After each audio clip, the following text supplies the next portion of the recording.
नमस्कार। आज हम 12वीं कक्षा के राजनीति विज्ञान स्वतंत्र भारत में राजनीति की पाठ्य पुस्तक के 8वें अध्याय क्षेत्रीय आकांक्षाओं का अध्ययन करेंगे। आज़ादी के बाद के पहले दशक में निर्माण की प्रक्रिया चली, लेकिन राष्ट्र निर्माण की प्रक्रिया एक ही बार में पूरी जाती। वक्त गुजरने के साथ नई चुनौतियां आईं। कुछ पुरानी चुनौतियां ऐसी थीं कि उनका समाधान पूरी तरीके से नहीं हो सका। लोकतंत्र के रास्ते जैसे जैसे हम आगे बढ़े, वैसे वैसे अलग इलाकों के लोगों में स्वायत्तता की भावना पैदा हुई। कभी कभी स्वायत्तता की आकांक्षा की अभिव्यक्ति भारत के संघीय ढांचे की हदों को पार भी कर चुकी। यह नई चुनौती 1980 में पूरी ताकत से उभरी थी। इस वक्त तक जनता पार्टी के रूप में गैरवाद का प्रयोग अपनी अंतिम सांसें ले चुका था और केंद्र में थोड़ी राजनीतिक स्थिरता की स्थिति थी। इस दशक को कुछ बड़े संघर्ष समझौते के दशक के रूप में याद किया जाएगा। इस दशक में असम, पंजाब, मिजोरम और जम्मू कश्मीर में क्षेत्रीय आकांक्षाओं ने सर उठाया और सरकार को बड़े जतन के साथ समझौते करने पड़े ताकि इन सवालों को उठा सके। ये सवाल कुछ इस प्रकार थे: क्षेत्रीय आकांक्षाओं और उनसे उपजे तनाव को किन कारणों से बल मिलता है? भारत सरकार ने ऐसी चुनौतियां और के प्रति क्या कदम उठाए? लोकतांत्रिक अधिकारों और राष्ट्रीय एकता के बीच संतुलन। लोकतंत्र में विविधताओं के बीच एकता कायम रखने के लिहाज से हमें क्या सीख मिलती है? क्षेत्र और राष्ट्र। 1980 के दशक को स्वायत्तता की मांग के दशक के रूप में भी देखा जा सकता है। इस दौर में देश के कई हिस्सों में स्वायत्तता की मांगें उठी और इनसे संवैधानिक हदों को पार किया। इन आंदोलनों में शामिल लोगों ने अपनी मांग के पक्ष में हथियार उठाए, से उनको दबाने के लिए जवाबी कार्रवाई की और इस क्रम में राजनीतिक तथा चुनावी प्रक्रिया अवरुद्ध हुई। आश्चर्य नहीं कि स्वायत्तता की मांग को लेकर चले संघर्ष लंबे समय तक जारी रहे और इन संघर्षों पर विराम लगाने के लिए केंद्र सरकार को सुलह की बातचीत का रास्ता इख्तियार करना पड़ा अथवा स्वायत्तता के आंदोलनों की अगुवाई कर रहे समूहों से समझौते करने पड़े। बातचीत की एक लंबी प्रक्रिया के बाद ही पक्षों के बीच समझौता हो सका। बातचीत का लक्ष्य यह रखा गया कि विवादों के मुद्दे को संविधान के दायरे में रहकर निपटा लिया जाए। भारत सरकार का नजरिया। भारत ने विविधताओं के सवाल पर लोकतांत्रिक दृष्टिकोण अपनाया। लोकतंत्र में क्षेत्रीय आकांक्षाओं की राजनीतिक अभिव्यक्ति की अनुमति है और लोकतंत्र सत्ता को राष्ट्र विरोधी नहीं मानता। इसके अतिरिक्त लोकतांत्रिक राजनीति में इस बात के पूरे अवसर होते हैं कि विभिन्न दल और समूह क्षेत्रीय पहचान, आकांक्षा अथवा किसी खास क्षेत्रीय समस्या को आधार बनाकर लोगों की भावनाओं की नुमाइंदगी करे। इस तरह लोकतांत्रिक राजनीति की प्रक्रिया में क्षेत्रीय आकांक्षाएं होती है। तनाव के दायरे। आपने पहले अध्याय में पढ़ा था, आज़ादी के तुरंत बाद हमारे देश को विभाजन, विस्थापन, देसी रियासतों के विलय और राज्य के पुनर्गठन जैसी कठिन मसलों से जूझना पड़ा। देश और विदेश के अनेक पर्यवेक्षकों का अनुमान था कि भारत एकीकृत राष्ट्र के रूप में ज्यादा दिनों तक टिक नहीं पाएगा। आज़ादी के तुरंत बाद जम्मू कश्मीर का मसला सामने आया। यह सिर्फ भारत और पाकिस्तान के बीच संघर्ष का मामला नहीं था। कश्मीर घाटी के लोगों की राजनीतिक आकांक्षाओं का सवाल भी इससे जुड़ा हुआ था। ठीक इसी तरह पूर्वोत्तर के कुछ भागों में भारत का अंग होने के मसले पर सहमति नहीं थी। पहले नागालैंड में, फिर मिजोरम में भारत से अलग होने की मांग करते हुए जोरदार आंदोलन चले। दक्षिण भारत में भी द्रविड़ आंदोलन से जुड़े हुए कुछ समूहों ने एक साथ अलग राष्ट्र की बात की। अलगाव के इन आंदोलनों के अतिरिक्त देश में भाषा के आधार पर राज्यों का गठन की मांग करते हुए जन आंदोलन चले।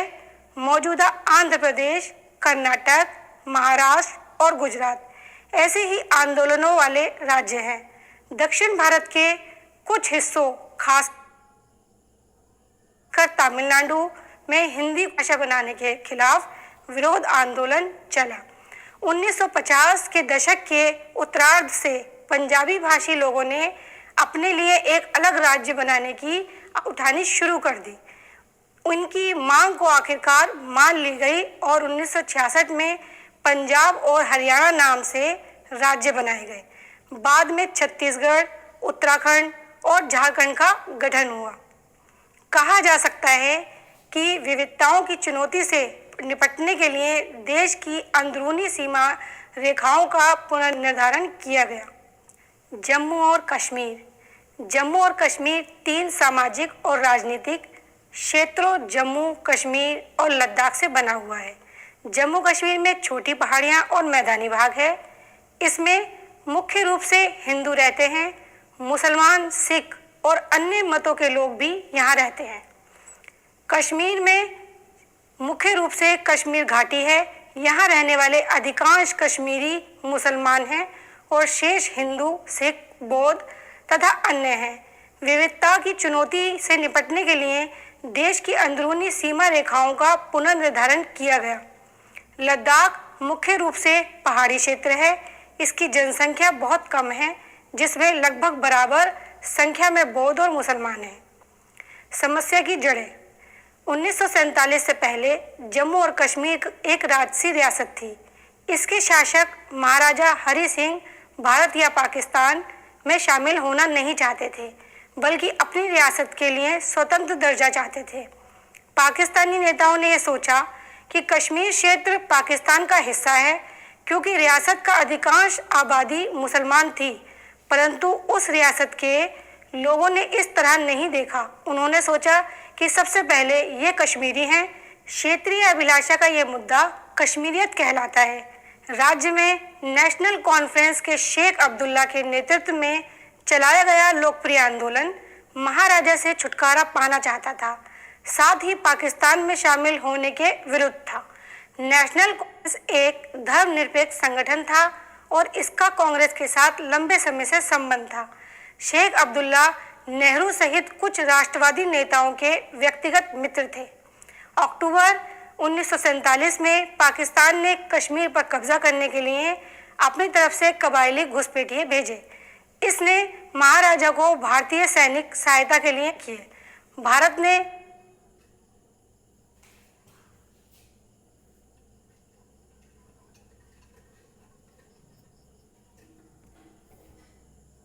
सैनिक सहायता दी और कश्मीर घाटी से घुसपैठियों को खदेड़ दिया। परंतु यह तभी हुआ जब महाराजा ने भारत सरकार के साथ विलय प्रपत्र पर हस्ताक्षर किए। परंतु पाकिस्तान ने राज्य के एक बड़े हिस्से पर नियंत्रण जारी रखा, इसलिए मामले को संयुक्त राष्ट्र संघ में ले जाया गया। इसने दिनांक 21 अप्रैल 1948 के अपने प्रस्ताव में मामले को निपटाने एक 3 चरणों वाली प्रक्रिया की अनुशंसा की।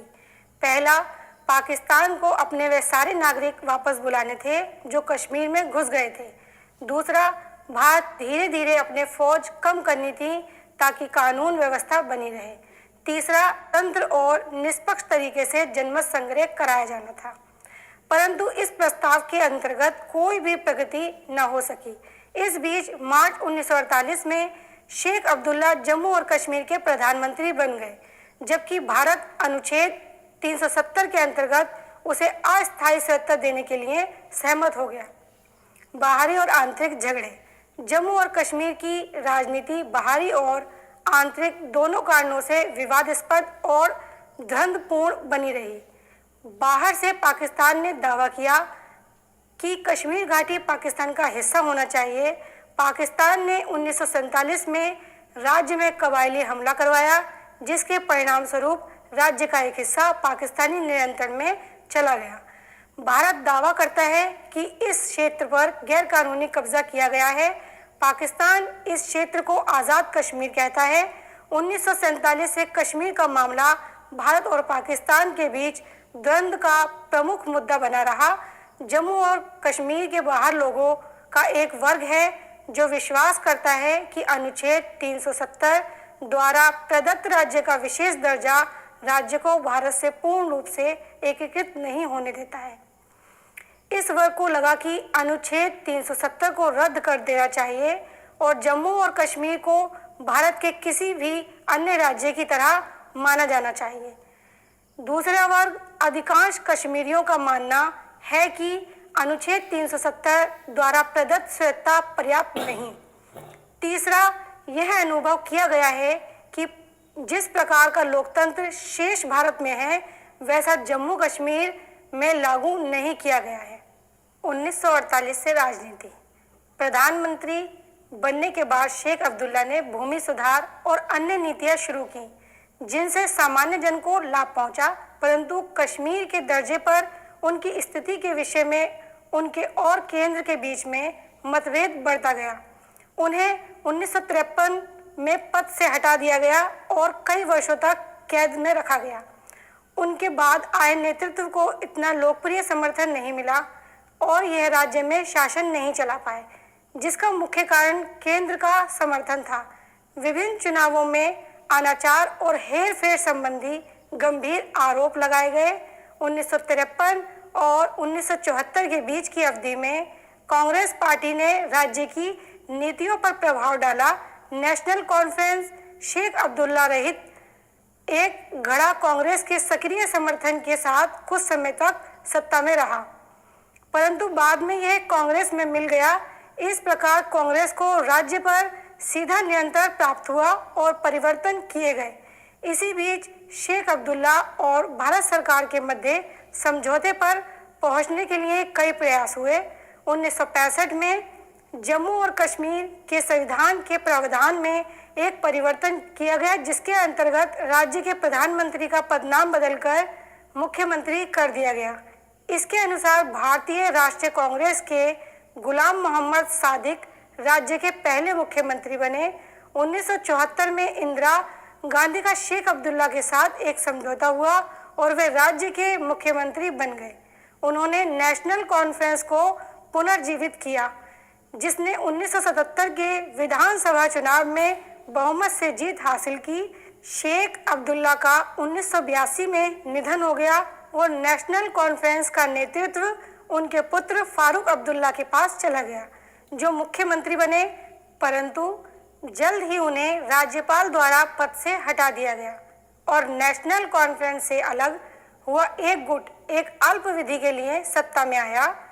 केंद्र सरकार ने हस्तक्षेप से फारूक अब्दुल्ला की सरकार को पद से हटाने पर कश्मीर में नाराजगी की भावना पैदा हुई।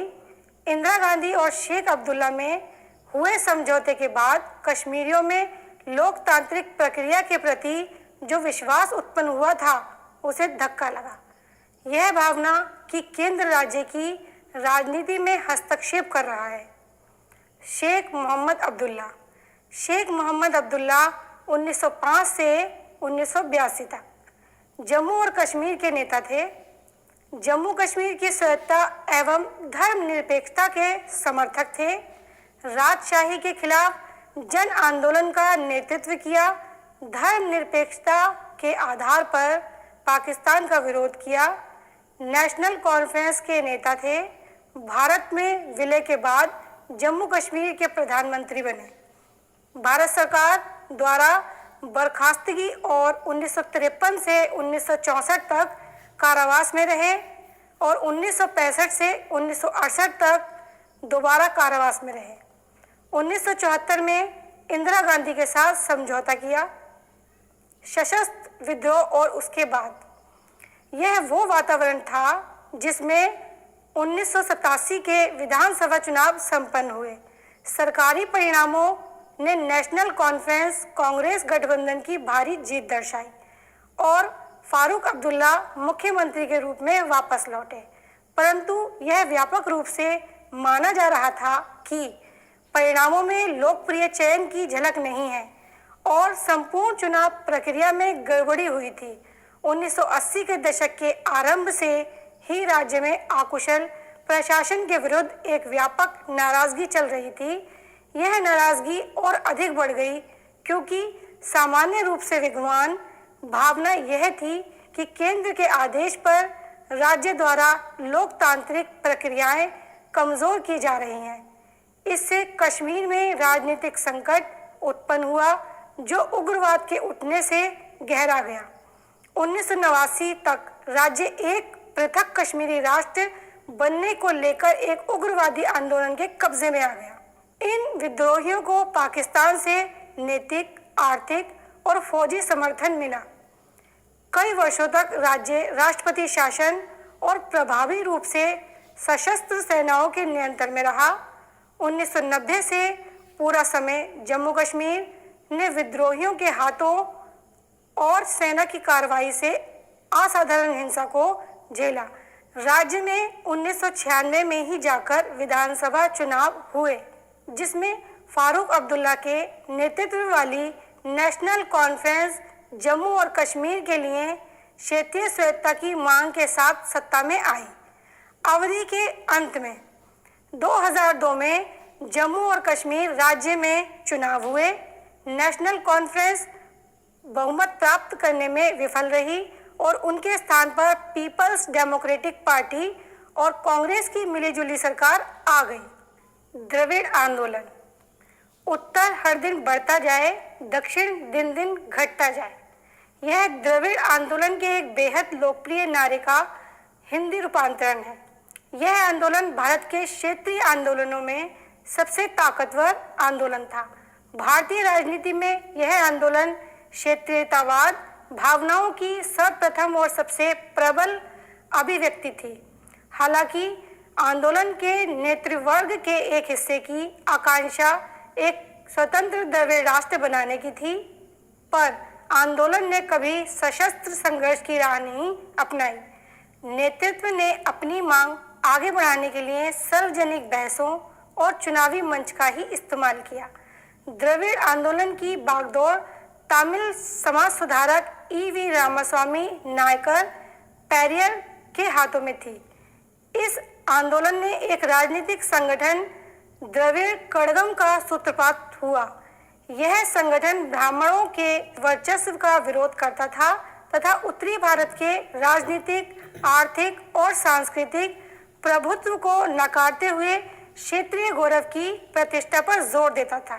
प्रारंभ में द्रविड़ आंदोलन समग्र दक्षिण भारतीय संदर्भ में अपनी बात रखता था, लेकिन अन्य दक्षिणी राज्यों से समर्थन न मिलने के कारण यह आंदोलन धीरे धीरे तमिलनाडु तक ही सिमट कर रह गया।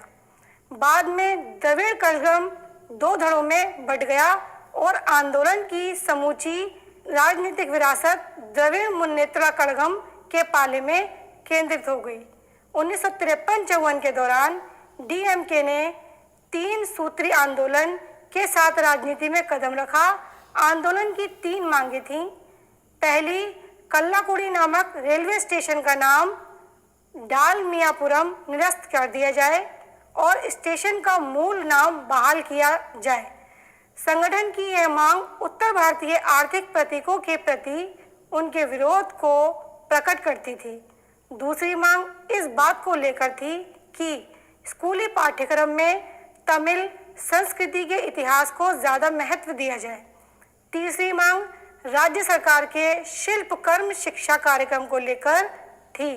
संगठन के अनुसार यह नीति समाज में ब्राह्मणवादी दृष्टिकोण को बढ़ावा देती थी। डीएमके हिंदी को राज्य भाषा का दर्जा देने के खिलाफ थी। 1965 के हिंदी विरोधी आंदोलन की सफलता ने डीएमके को जनता के बीच और भी लोकप्रिय बना दिया। ईवी रामास्वामी नायकर 1879 से 1973 तक पेरियर के नाम से प्रसिद्ध थे। उनेश्वर के प्रबल समर्थक थे। जाति विरोधी आंदोलन एवं द्रविड़ अस्मिता के उद्भावक रहे। राजनीतिक जीवन की शुरुआत कांग्रेस कार्यकर्ता के रूप में की। आत्मसम्मान आंदोलन के जनक थे। ब्राह्मण विरोधी आंदोलनों का नेतृत्व किया। जस्टिस पार्टी के कार्यकर्ता और द्रविड़ कड़गम की स्थापना की।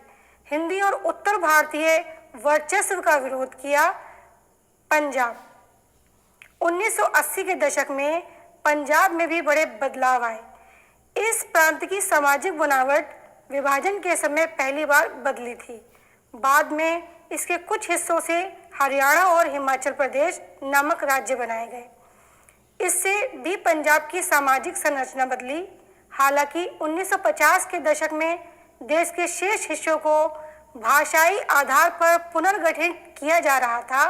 सिखों की राजनीतिक शाखा के रूप में 1920 के दशक में अकाली दल का गठन हुआ था।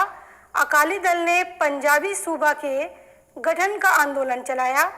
पंजाबी भाषी सूबे में सिख बहुसंख्यक हो गए। राजनीतिक संदर्भ: पंजाब सूबे के पुनर्गठन के बाद अकाली दल ने यहां 1967 और इसके बाद 1977 में सरकार बनाई। दोनों ही मौके पर गठबंधन सरकार बनी। अकालियों के आगे यह बात स्पष्ट हो चुकी थी कि सूबे के नए सीमांकन के बावजूद उनकी राजनीतिक स्थिति डमाडोल है। पहली बात तो यह है कि उनकी सरकार को केंद्र के कार्यकाल पूरा करने से पहले बर्खास्त कर दिया गया था।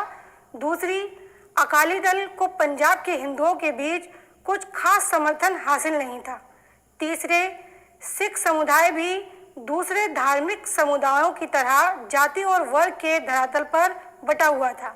कांग्रेस को दलित के बीच, चाहे वे सिख हों या हिंदू, अकालियों से कहीं ज्यादा समर्थन प्राप्त था। इन्हीं परिस्थितियों के मद्देनजर 1970 के दशक में अकालियों के एक तबके ने पंजाब के लिए स्वायत्तता की मांग की। 1973 में आनंदपुर साहिब में हुए एक सम्मेलन में इस आशय का प्रस्ताव पारित हुआ। आनंदपुर साहिब प्रस्ताव में क्षेत्रीय स्वायत्तता की बात उठाई गई थी। प्रस्ताव की मांगों में केंद्र राज्य संबंधों को पुनर्परिभाषित करने की बात भी शामिल थी। इस प्रस्ताव में सिख कौम नेशनल या समुदाय की आकांक्षाओं पर जोर देते हुए सिखों के बोलबाला प्रभुत्व या वर्चस्व का ऐलान किया गया। आनंदपुर साहिब प्रस्ताव का सिख जन समुदाय पर बड़ा कम असर पड़ा। कुछ साल बाद जब 1980 में अकाली दल की सरकार बर्खास्त हो गई तो अकाली दल ने पंजाब तथा पड़ोसी राज्यों के बीच पानी के बंटवारे के मुद्दे पर एक आंदोलन चलाया। धार्मिक नेताओं के एक तबके ने स्वायत्त के सिख पहचान की बात उठाई। कुछ चरमपंथी तबकों ने भारत से अलग होकर खालिस्तान बनाने की वकालत की। हिंसा का चक्र: जल्द ही आंदोलन का नेतृत्व नरमपंथी अकालियों के हाथों में से निकलकर चरमपंथी तत्वों में चला गया और आंदोलन ने सशस्त्र विद्रोह का रूप ले लिया।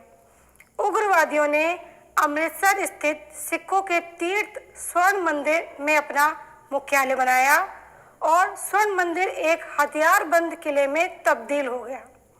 1984 के जून माह में भारत सरकार ने ऑपरेशन ब्लू स्टार चलाया। यह स्वर्ण मंदिर में की गई सैनिक कार्यवाही का कूट नाम था। इस सैन्य अभियान में सरकार ने उग्रवादियों को तो सफलतापूर्वक मार भगाया, लेकिन सैन्य कार्रवाई से ऐतिहासिक स्वर्ण मंदिर को क्षति भी पहुंची। इससे सिखों की भावनाओं को गहरी चोट लगी। भारत और भारत से बाहर बसे अधिकतर सिखों ने सैन्य अभियान को अपने धर्म विश्वास पर हमला माना। इन बातों से उग्रवादी और चरमपंथी समूहों को और बल मिला। कुछ और त्रासद घटनाओं ने पंजाब की समस्याओं को एक जटिल रास्ते पर ला खड़ा किया। प्रधानमंत्री इंदिरा गांधी की 31 अक्टूबर 1984 के दिन उनके आवास के बाहर उन्हीं के अंगरक्षकों ने हत्या कर दी। ये अंगरक्षक सिख थे और ऑपरेशन ब्लू स्टार का बदला लेना चाहते थे। एक तरफ पूरा देश इस घटना से शोक संतप्त था, तो दूसरी तरफ दिल्ली सहित उत्तर भारत के कई हिस्सों में सिख समुदाय के विरुद्ध हिंसा भड़क उठी। ये हिंसा कई हफ्तों तक जारी रही। 2000 से ज़्यादा तादाद में सिख मारे गए। देश की राजधानी दिल्ली इस हिंसा से सबसे ज़्यादा प्रभावित हुई थी। कानपुर, बोकारो और चास जैसे देश कई जगह सैकड़ों सिख मारे गए। कई सिख परिवारों में कोई भी पुरुष ना बचा। इन परिवारों को गहरा भावात्मक आघात पहुंचा और आर्थिक हानि उठानी पड़ी।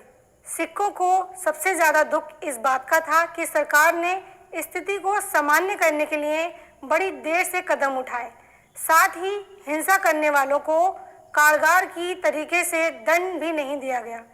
प्रधानमंत्री मनमोहन सिंह ने 2005 में संसद में अपने भाषण के दौरान इस रक्तपात पर अफसोस जताया और सिख विरोधी हिंसा के लिए देश से माफी मांगी। शांति की ओर 1984 के चुनाव के बाद सत्ता में आने पर नए प्रधानमंत्री राजीव गांधी ने नरमपंथी आकाओं से बातचीत की शुरुआत की। अकाली दल के तत्कालीन अध्यक्ष हरचंद सिंह वाल के साथ 1985 के जुलाई में एक समझौता हुआ। समझौते को राजीव गांधी लोगोवाल समझौता अथवा पंजाब समझौता कहा जाता है। समझौता पंजाब में अमन कायम करने की दिशा में एक महत्वपूर्ण कदम था। इस बात पर सहमति हुई कि चंडीगढ़ पंजाब को दे दिया जाएगा और पंजाब तथा हरियाणा के बीच सीमा विवाद को सुलझाने के लिए एक अलग आयोग की नियुक्ति होगी। समझौते में यह भी तय किया गया कि पंजाब, हरियाणा, राजस्थान के बीच रावी व्यास के पानी के बंटवारे के बारे में फैसला करने के लिए ट्रिब्यूनल न्यायाधिकरण बिठाया जाएगा। समझौते के अंतर्गत सरकार पंजाब में उग्रवाद से प्रभावित लोगों को मुआवजा देने और उनके साथ बेहतर सलूक करने पर राजी हुई।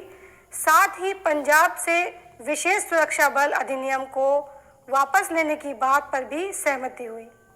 बहरहाल पंजाब में न तो अमन आसानी से कायम हुआ और न ही समझौते के तत्काल बाद हिंसा का चक्र लगभग एक दशक तक चलता रहा। उग्रवादी हिंसा और इस हिंसा को दबाने के लिए ही कार्रवाइयों में मानव अधिकारों का व्यापक उल्लंघन हुआ। साथ ही पुलिस की ओर से भी ज्यादती हुई। राजनीतिक रूप से देखें तो घटनाओं के इस चक्र में अकाली दल बिखर गया।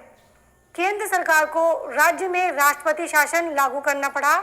इससे राज्य में सामान्य राजनीतिक तथा चुनावी प्रक्रिया बाधित हुई। संशय और हिंसा से भरे माहौल में राजनीतिक प्रक्रिया को फिर से पटरी पर लाना आसान नहीं था। 1992 में पंजाब में हुए चुनाव तो महज 24% मतदाता वोट डालने के लिए आए। उग्रवाद को सुरक्षा बलों ने आखिरकार दबा दिया, लेकिन पंजाब के लोगों ने, चाहे वे सिख हो या हिंदू, इस क्रम में अनगिनत दुख उठाए। 1990 के दशक के मध्यवर्ती वर्षों में पंजाब में शांति बहाल हुई। 1997 में अकाली दल, बादल और भाजपा के गठबंधन को बड़ी विजय मिली। उग्रवाद के खात्मे के बाद दौर में यह पंजाब का पहला चुनाव था। राज्य में एक बार फिर आर्थिक विकास और सामाजिक परिवर्तन के सवाल प्रमुख हो उठे। संत हरचंद सिंह लोगोवाल 1932 से 1985 तक सिखों के धार्मिक एवं राजनीतिक नेता थे। छठे दशक के दौरान राजनीतिक जीवन की शुरुआत अकाली नेता के रूप में की। 1980 में अकाली दल के अध्यक्ष अकालियों के प्रमुख मांगों को लेकर प्रधानमंत्री राजीव गांधी से समझौता किया। आज के भाग में हमने देखा कि किस प्रकार क्षेत्रीय आकांक्षाओं से राज्य की राजनीति पर प्रभाव पड़ा। इन परिस्थितियों का समाधान किस प्रकार एक लोकतंत्र में किया जाता है, इस